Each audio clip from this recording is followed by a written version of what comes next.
Welcome back to my YouTube channel. My name is Charles, and you're watching Save Our Children TV. Back at it for a brand new video. Now, I know I've been away for some time, but I've been out sick with a cold, so I haven't been posting. But I'm back. Um, I didn't post this week, and so I wanted to post a video because I have not posted since last week. And I know yesterday was Friday. I was supposed to post um, on our Save Our Children channel. I didn't do it yesterday, so I'm gonna do it there. I have currently 8 stories for you guys tonight, and one bonus story that we're going to talk about. And this bonus story happened roughly last month on the 22nd. And Houston is going to take an L. Now, there's been an update today with this story, and I'm on ABC 13. An Amber Alert was issued for a 12-year-old girl who vanished for 8 days and was with a 27-year-old man when she was found today, police say. Now, I want to shout out Pascal Show. He talked about this on his platform, on his channel, and I'm waiting for him to do an update to this. So, Columbus, Texas is going to take an L for what happened.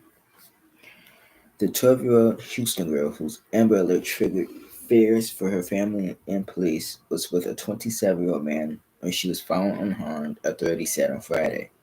The Houston Police Department confirmed to ABC's 13 that Imani Hughes was located in Columbus, Texas, a town located an hour and a half west of Houston along the I-10. The police department in the town of 3,700 people elaborated on what took place Friday afternoon when the girl was located. According to Columbus police, officers tried to detain Houston man Saturion Preston at 12:40 p.m. in reference to having possession of the missing child.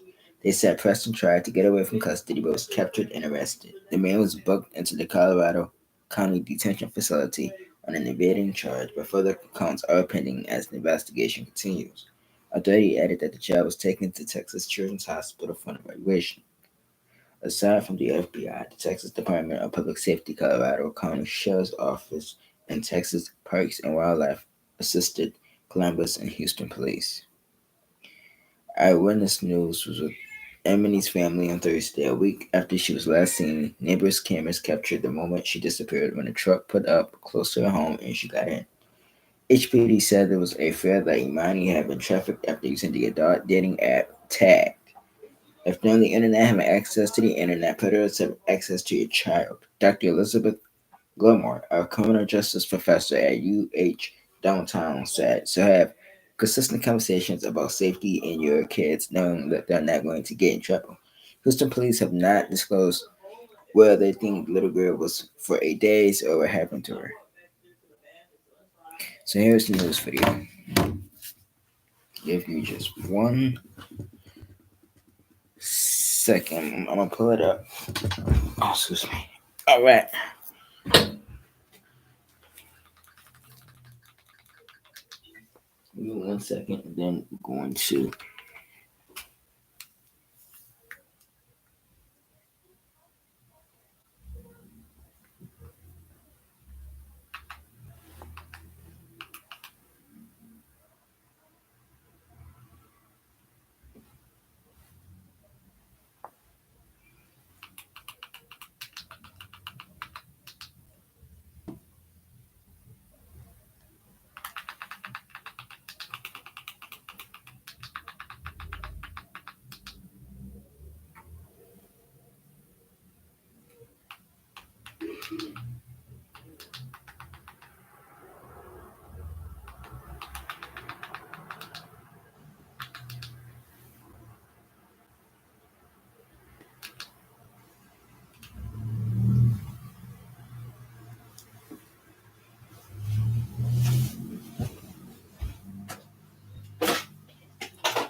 Here's the news video. Well, Lynn and Reka, big relief after a week of worry. We saw smiles on family members' faces this afternoon. They now know 12-year-old Imani Hughes is alive. Now, this is video we captured just a couple of hours ago here outside the family's home. A host of people gathered, smiling, hugging, and singing, "He's an on-time God." This is a celebration, but the circumstances surrounding her disappearance and her being located are still under investigation. But Houston police announced this afternoon that Imani was found unharmed in Columbus, Texas. A reliable source tells KHOU 11 News Imani was found at a Shell gas station near the HEB in Columbus. Family members have been advised against speaking right now, but did tell us off camera. Thank you to everyone for sharing the story and trying to find Imani. Neighbors we spoke to also breathing a sigh of relief. That's all I've been doing is praying for her. I can't pronounce her name, but I have been praying for her, and God knows who I was talking about. And the family, as you can imagine, is excited, but also have more questions that they want answered. But of course, as we learn more, we'll let you know all that we find out. For now, reporting live in Missouri City, Katira Winfrey, KHOU 11 News. Certainly a lot of questions, Katira, like how did she get there? Was she with somebody? Officials not answering those questions just yet, but she is safe. Katira, thank you.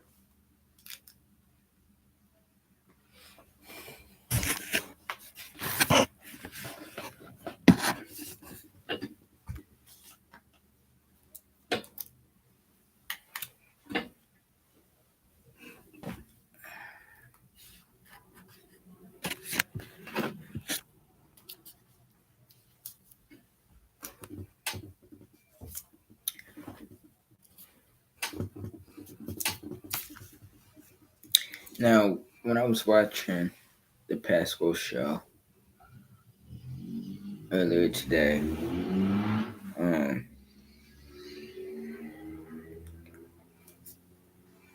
the TikTok account that the daughter shares with the mother, the TikTok account name says, I think it says something cookies, but I forgot what it says, or something cookie. You know, what I don't understand, and also she left her house I believe it was 1:40 something in the morning to meet up with this 27-year-old man. Social media is a dangerous place for children to be on without adult supervision, because you do not know who's out there taking notes, who's out there preying on children, who is out there thinking about their next move. Obviously, this 27-year-old man been clearly preying on his child for a while, to the point where he pulls up to this child's house and allow her to get in the truck with him and go across town. Now, a lot of these stories end very, very badly, just like this. In fact, a story just broke out of Florida where a child was kidnapped and she ended up being found dead. And we gotta speak to our children, whether you have a daughter or a son. You gotta speak to your children, because there is danger out here in these streets. You do not know who is taking notes, who is lurking, who is preying on the weak. And the fact that this 27-year-old man been preying on his child is a scary thing. And it's up to adults to take notes of what their children are doing and pay more attention to what your children are doing and what your children are, who your children are talking to on the internet. It's me. Because the internet is a dangerous place. It's not something that it is safe. It's very dangerous. And it's up to people like us to protect our children. You know, too many stories are happening with children are found dead in alleys and in water, sewers, and horrible places because adult supervision was not put in place. So, again, it's up to adults to take care of the children and pay more attention to the children. I'm glad that the child was found, located, and brought back to a family. And I'm also glad this predator, this individual, was arrested, booked, and facing serious charges because this could have turned out very, very, very worse. Um, just please be careful, and speak to your children and know what your children are doing on these platforms because they are dangerous. It's very dangerous. So, um, to Imani Hughes, uh, um, we're glad that you're located and returned back to your family. So that's a good sign, a good thing. Now, our first story is about a man who was found guilty of drowning his girlfriend, 6-year old child with special needs. Let's talk about it.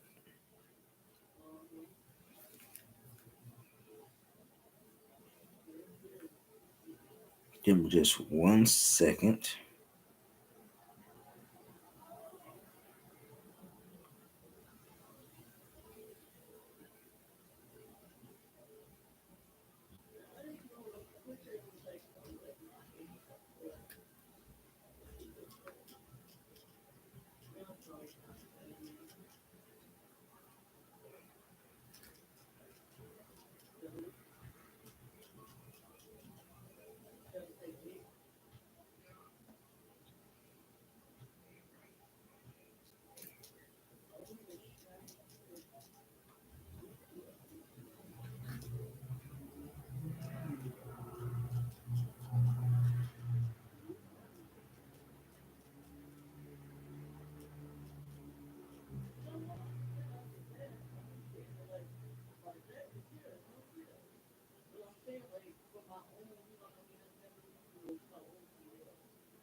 Okay, I'm gonna click on Detroit. This tape happened back in February 5th, 2024. I think this is an update.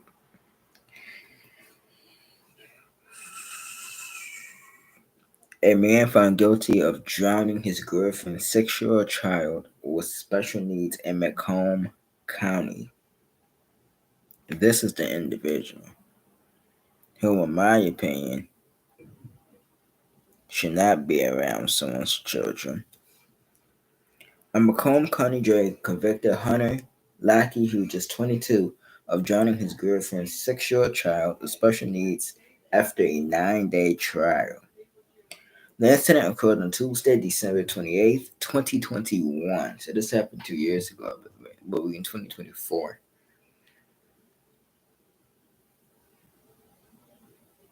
3 years ago, when Lackey, who just bathed the child and held the boy underwater, he was charged with first-degree child abuse, life felony, and felony murder. Life felony.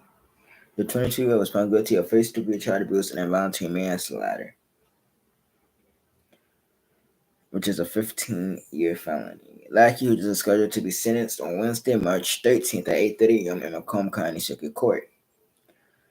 Our commitment to protect the innocent and seek justice for the most vulnerable members of our society remains unwavering. San Macomb County Prosecutor Peter J. Lucido. I hope the family can find closure with this guilty verdict.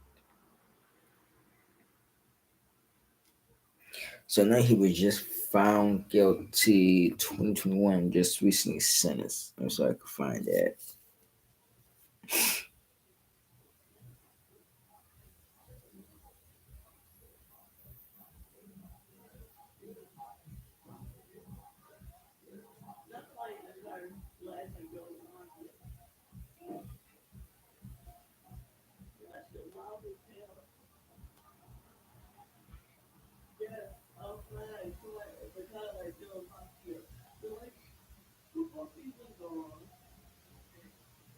So he hasn't been sentenced yet, but he was convicted of involuntary manslaughter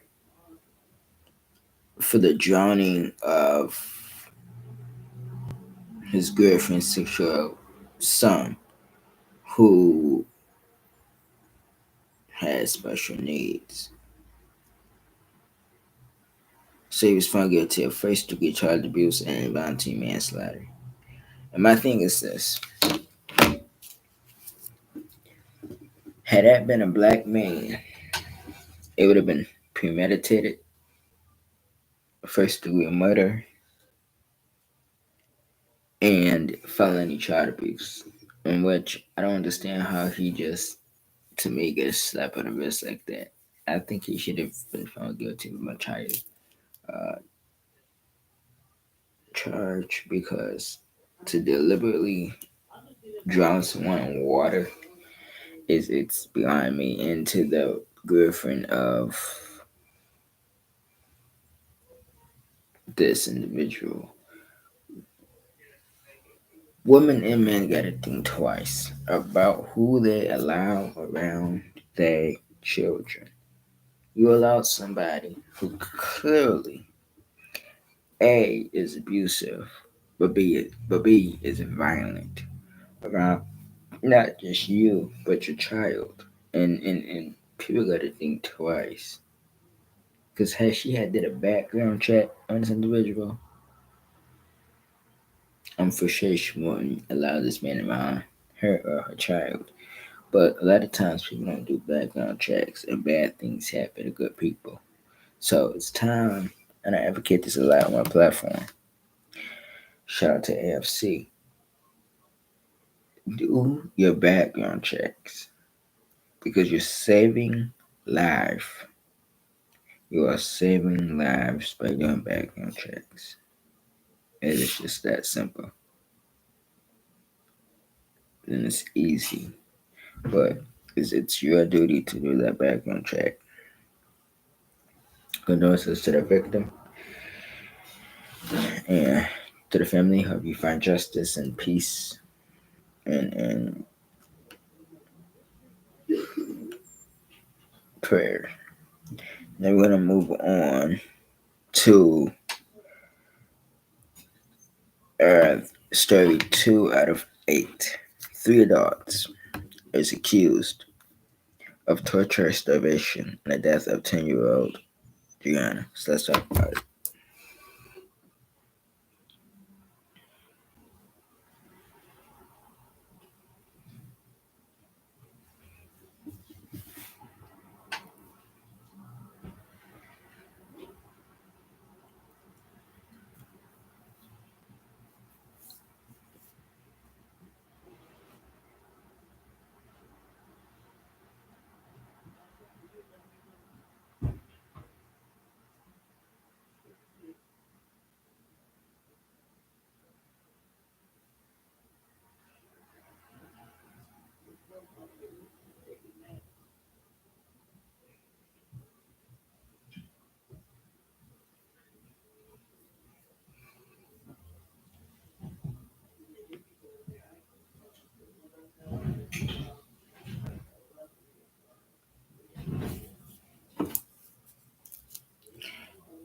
So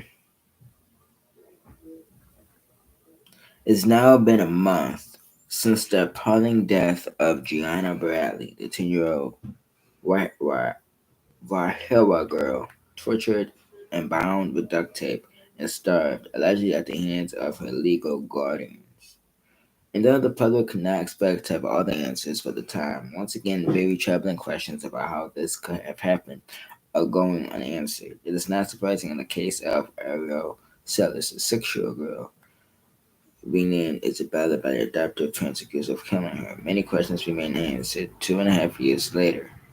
Readers have been asked what they could do to prevent this from ever happening again.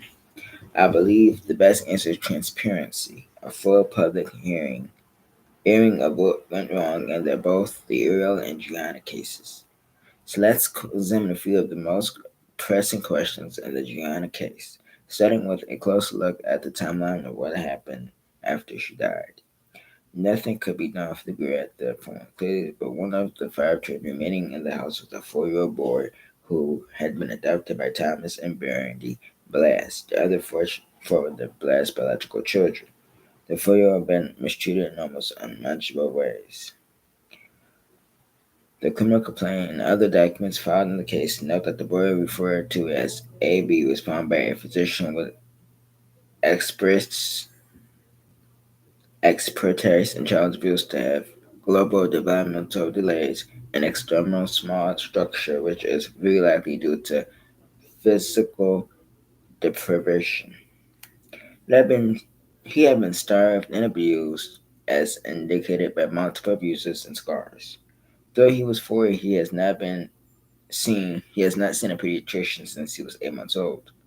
Police noted that he appeared severely unsteady on his feet and walked around like a toddler in a disjointed fashion as he was just learning to walk.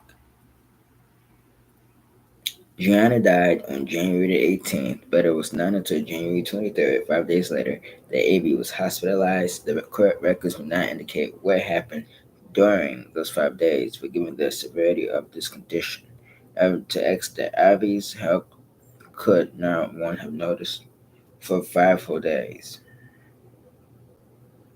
But here again, the timeline raises perplexing questions because it was not until January 26th the police went to the hospital to observe and take photos of AB. So you have 3 people who was trusted, keyword trusted, to take care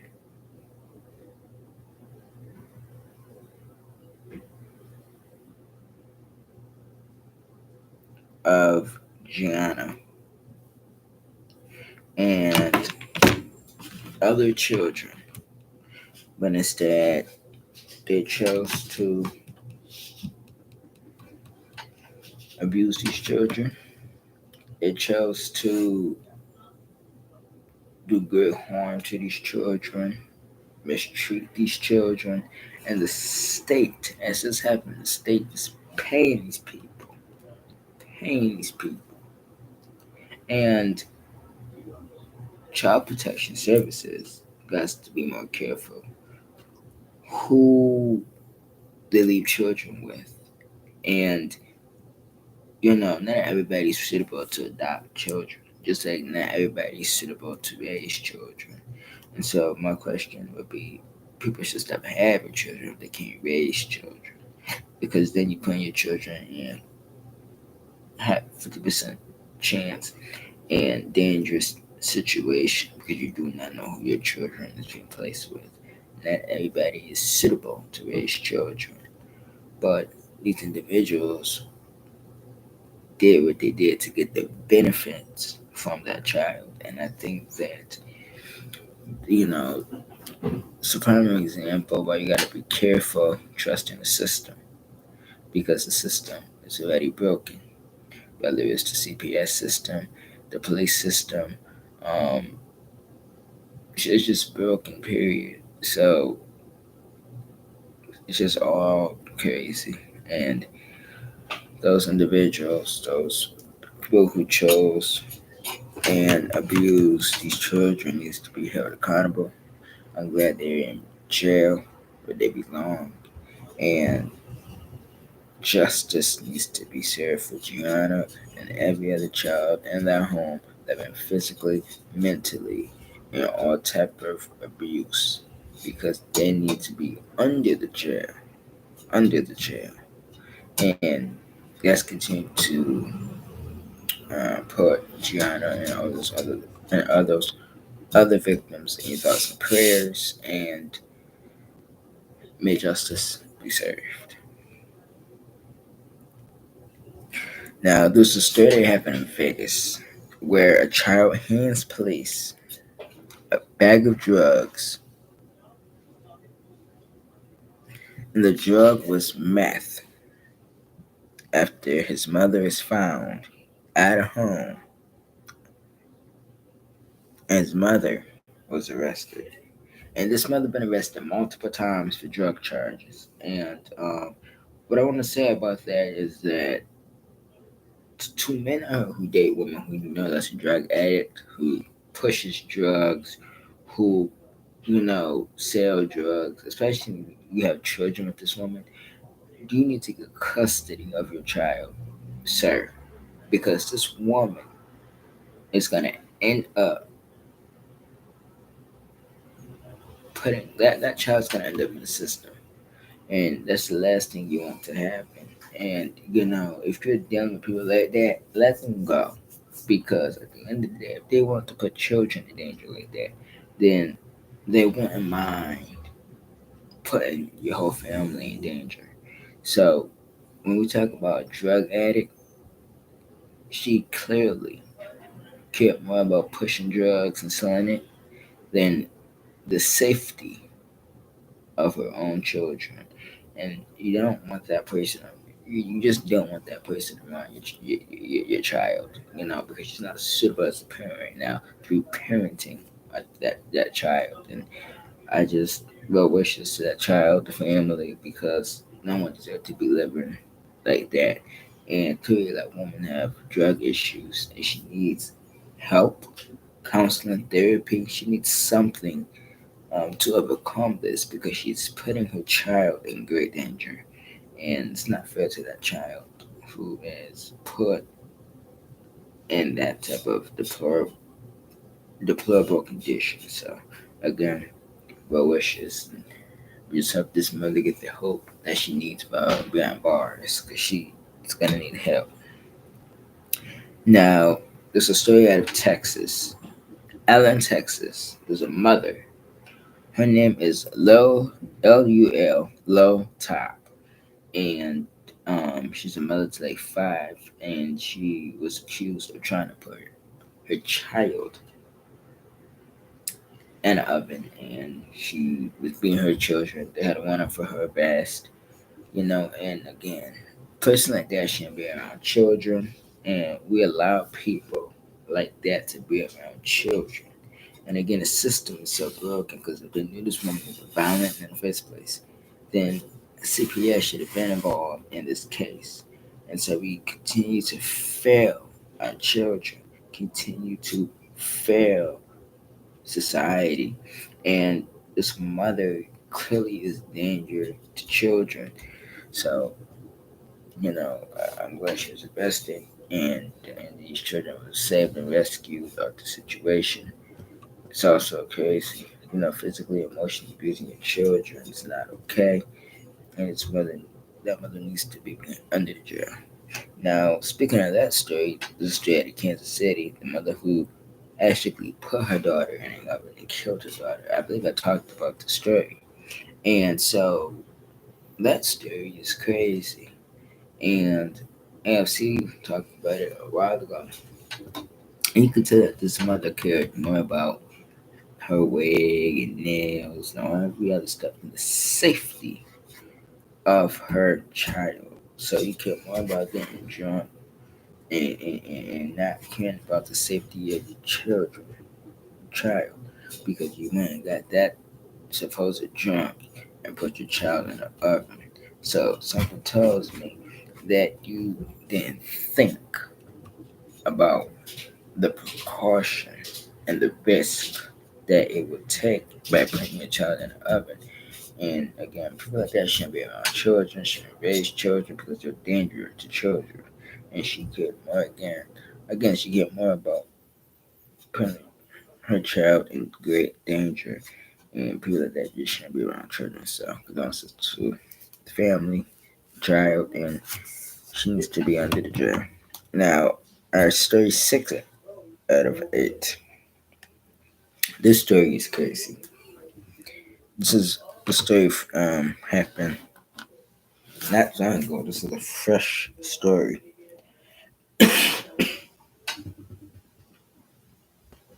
But Birmingham, Alabama is going to take an L. 8 people, count that, 8, 8 people have been arrested for the murder of a 20-year-old Birmingham single mother of one child. So we're going to talk about it.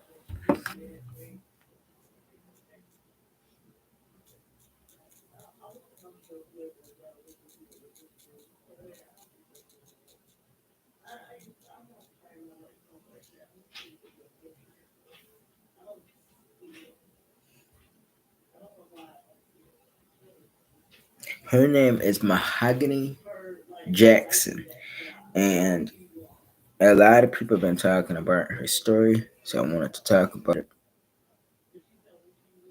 She had a young daughter. She was killed, and her body was put under a mattress. It was gruesome. 8 people now have been arrested. Eighth suspect is charged in heinous torture murder of Birmingham mother Mahogany Jackson. An eighth suspect has been charged in the slaying of a young Birmingham mother who was held against her will and tortured for hours before she was fatally shot. Ariana Lachey Robinson, 23, is charged with felony murder, kidnapping, and the killing of 20-year-old Mahogany Jackson. Jackson leaves behind a toddler daughter. Robinson was booked into the Birmingham City Jail at 2:30 p.m. Thursday. Warrants against were issued Friday afternoon. Authorities said Robinson was among the suspects seen in a video recorded during Jackson's time in captivity. With help from the community, police said she was identified earlier in the investigation as potentially being involved. Lewis was booked to the Jefferson County Jail at 2:43 p.m. Friday, where she will be held without bond. Brandon Pope, 24, Francis Harris, 25, and Jeremiah McDowell, 18, are charged with capital murder during a first-degree kidnapping and capital murder during first-degree sodomy. McDowell made his first court appearance before District Judge William Bell Friday morning. His he shook his head as the judge read his charge to him. McDowell said he did not have the money to hire an attorney, so he will be appointed one. Giovanni Clapp, 23, and Blair Green, 25, were charged with felony murder, first-degree kidnapping, and first-degree sodomy. To Jared Lewis, 26, is charged with felony murder. Sanaya McCall, 23, is charged with felony murder, first-degree kidnapping, and first-degree sodomy. Lewis and Clapp are also charged with second-degree assault for pistol whipping Jackson. At the time of her arrest, Lewis was already out of bond for a previous charge of discharging a firearm into an occupied building. A woman was inside the residence at the time. The incident happened May 26, 2022. A judge has now revoked her bond in that case following the new charges and Jackson's death. Mahogany Jackson, 20, messaged her mother early Sunday saying, "Send the police, apartment 3, Hill hostage. Don't call." She also sent her location to her sister. Her nude body was found in Monday's pre-dawn hours under a mattress and a legal dumping site in the 1700 block of Laurel Avenue in southwest Birmingham. She had been shot at least one time. At least part of the sexual assault on Jackson was video recorded.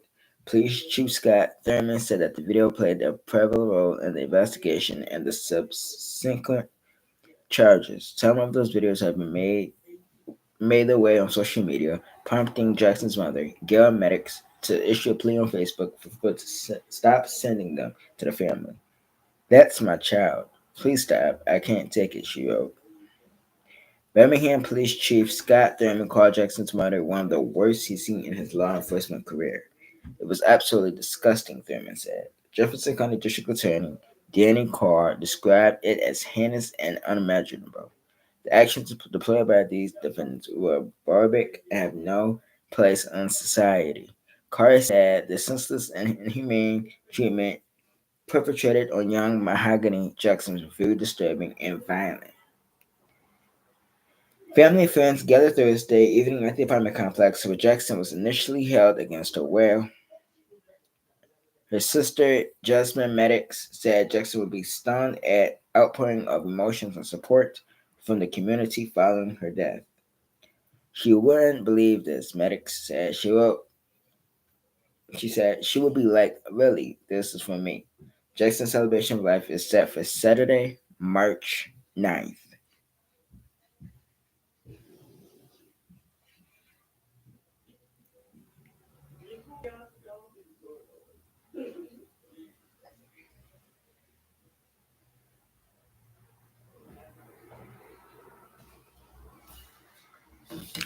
Now here's news video.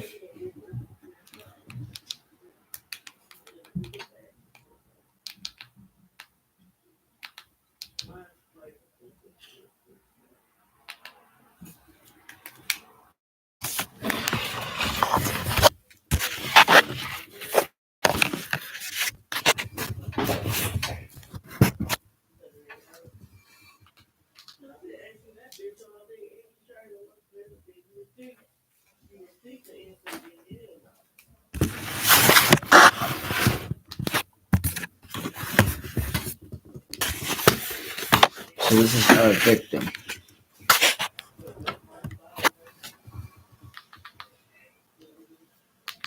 Birmingham police confirming that an eighth person is in custody in connection with the death of Mahogany Jackson.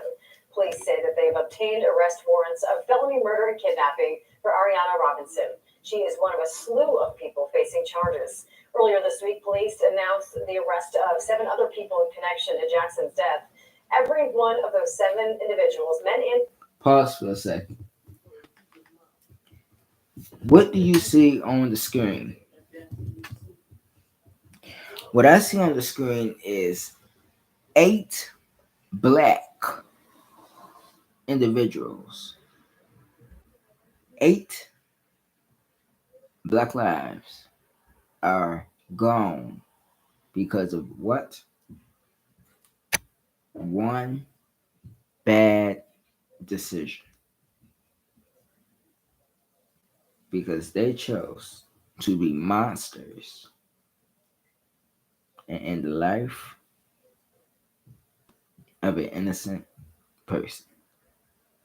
A mother of a toddler. A 20-year-old young mother. 3 or 4 of them are charged with capital murder. I believe the men are charged with capital murder and the women are charged with felony murder. But in my opinion, I think they all should be charged with capital murder due to how gruesome the case is. This was heinous, and to kill someone and discard their body under a mattress is inhumane. And the sad part is that child is going to grow up without her mother because you have 8 and or more individuals involved in such a heinous crime.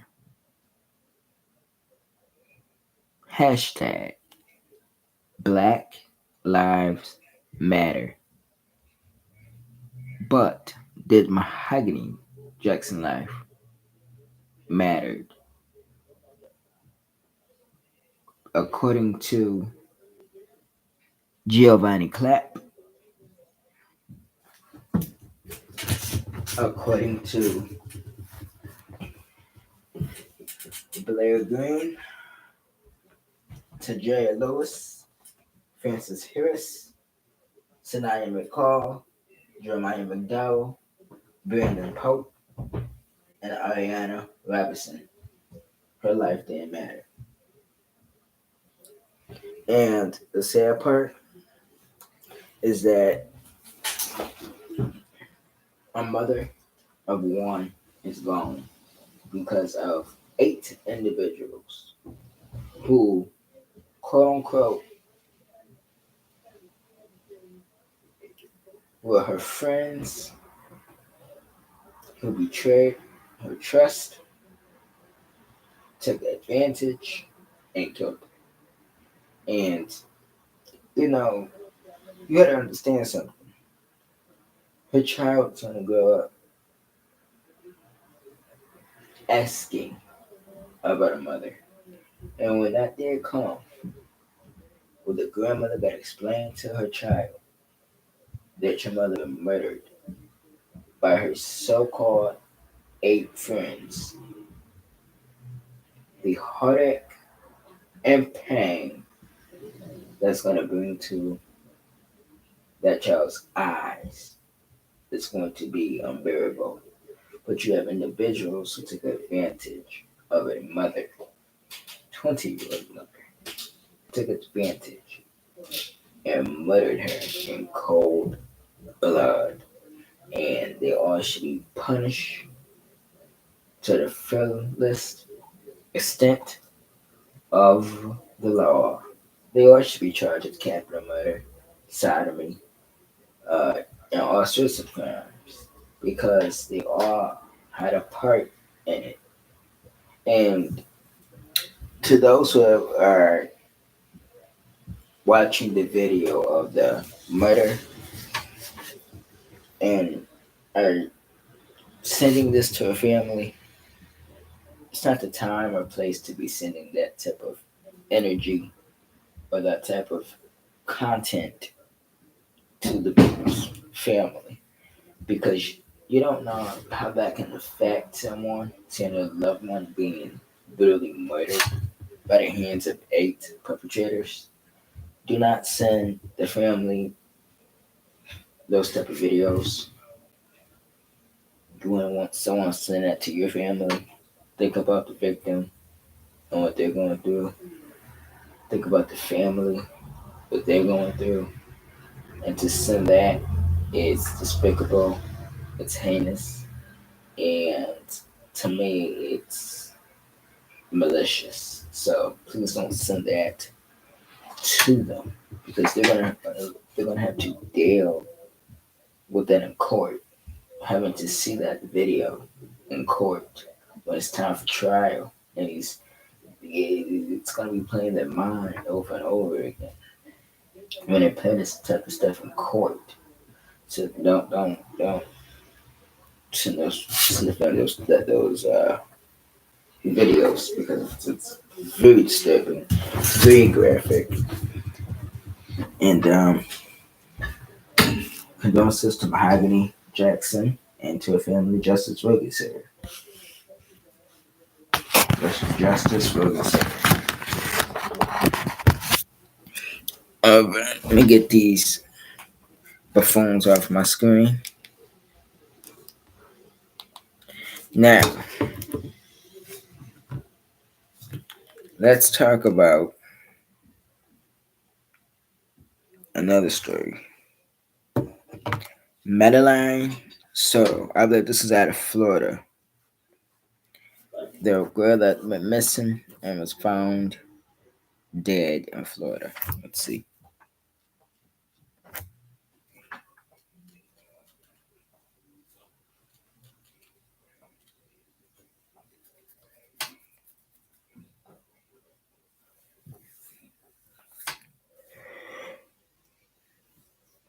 Excuse me.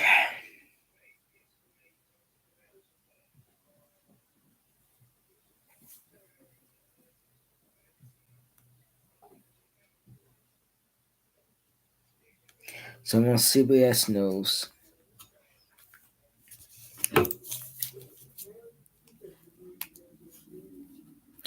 body of missing Florida teen Madeline Soto is found, sheriff says.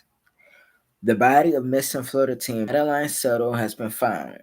The Orange County Sheriff's Office said on Friday in a statement, Osceola County Sheriff's Office search teams located the 13-year-old's body at 4:30 p.m.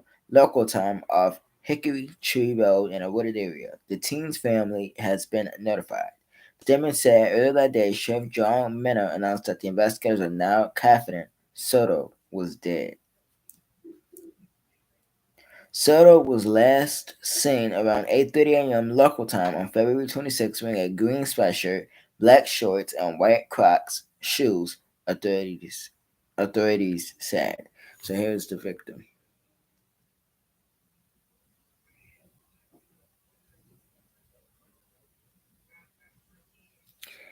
Late Wednesday, authorities arrested her mother's boyfriend, Stephen Stearns, for a sexual battery and possession of a child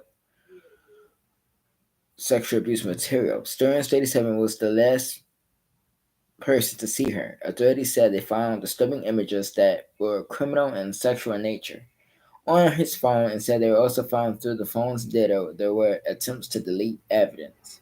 Jail records show Stearns in custody in Osceola County Corrections on charges of sexual battery and possession of child sexual abuse material. So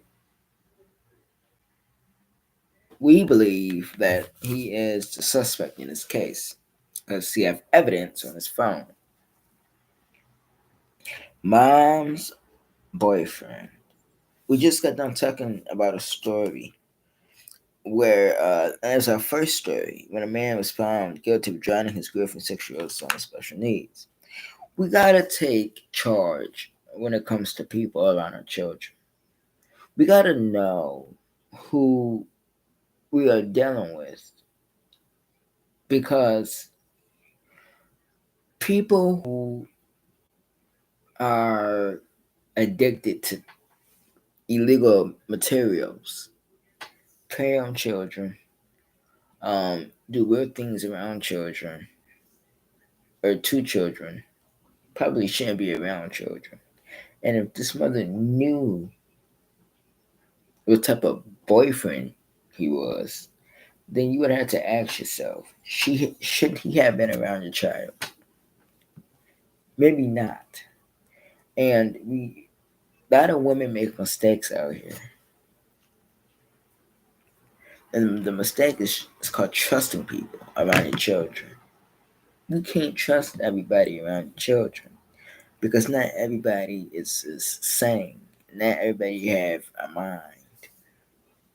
We live in a scary world where people are preying on children 24/7, 7 days a week, 365 days. So it should scare you. It should scare you. And again, when you're dealing with a person that preys on children, you should try to protect the children as the mother. And this brings me back to what I said earlier.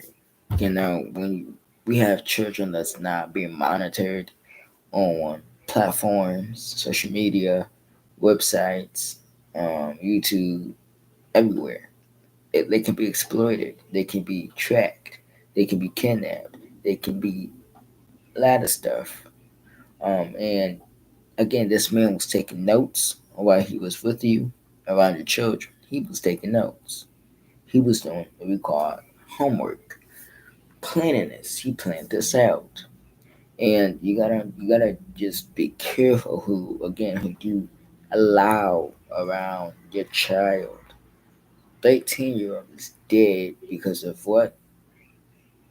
Well, because the mother thought it was more important to have this guy around than the safety of her own child. Because why would he ever be around?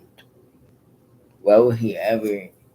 Why would he? Why was he around your child, knowing the type of person that he is. So that's a red flag. It's a major red flag. Take notes, do your homework, and think twice about who you let around your children because you could be letting a predator around your child. You just don't know. So we live in dangerous times, and we gotta hold people like that accountable. I do believe he's involved in this. I believe that there's more to the story. If there's more update, I'll come with an update to the story. But for now, to Madeline Soto, condolences, and may you get justice and have a responsible for things to be brought to justice. But I do believe they got the right person behind bars, and right now he needs to be charged for this. A last story, 8 out of 8. Audrey Cunningham case. Now this story happened in Houston, and if you haven't heard about this story is crazy.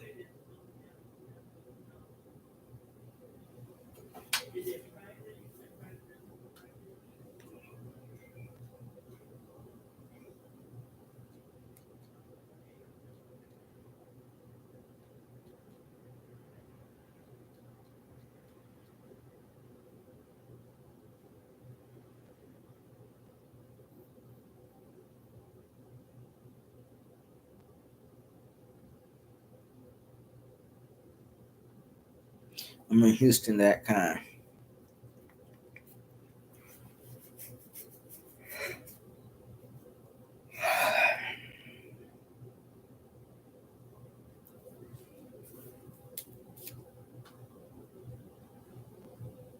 So Livingston, Texas is gonna take an L.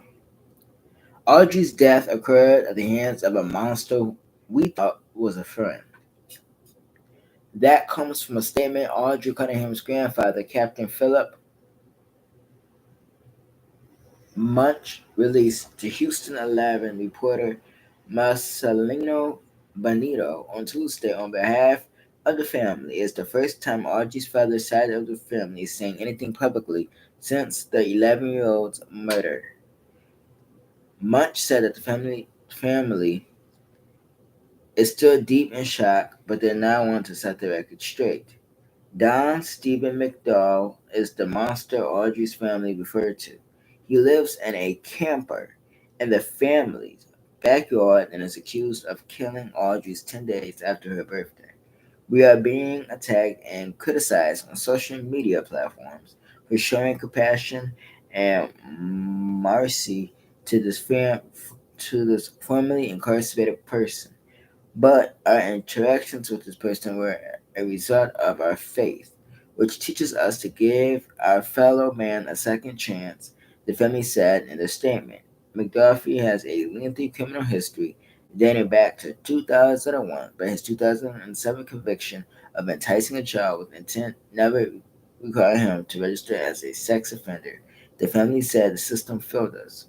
McDowell had a history of disrespect for young female children, but did not show up when we checked the registry before allowing him to stay in our backyard where he tried to start a new life. Had we been aware of what we had known, this man would never have set foot on our property, much less be part of our little girl's life, the statements read. Munch sent over new photos of his granddaughter, describing her as a charismatic, beautiful, talented, and kind.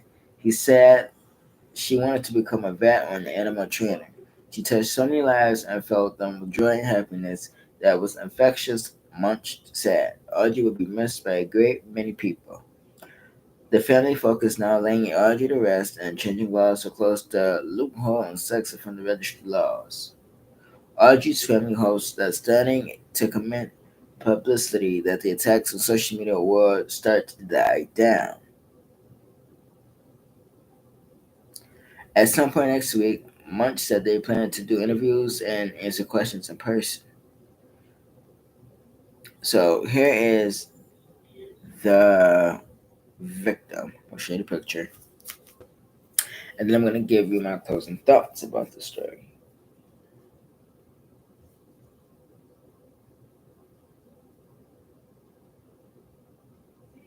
So here's the victim. She right there, and this is the predator on the opposite side. Now I want to say this: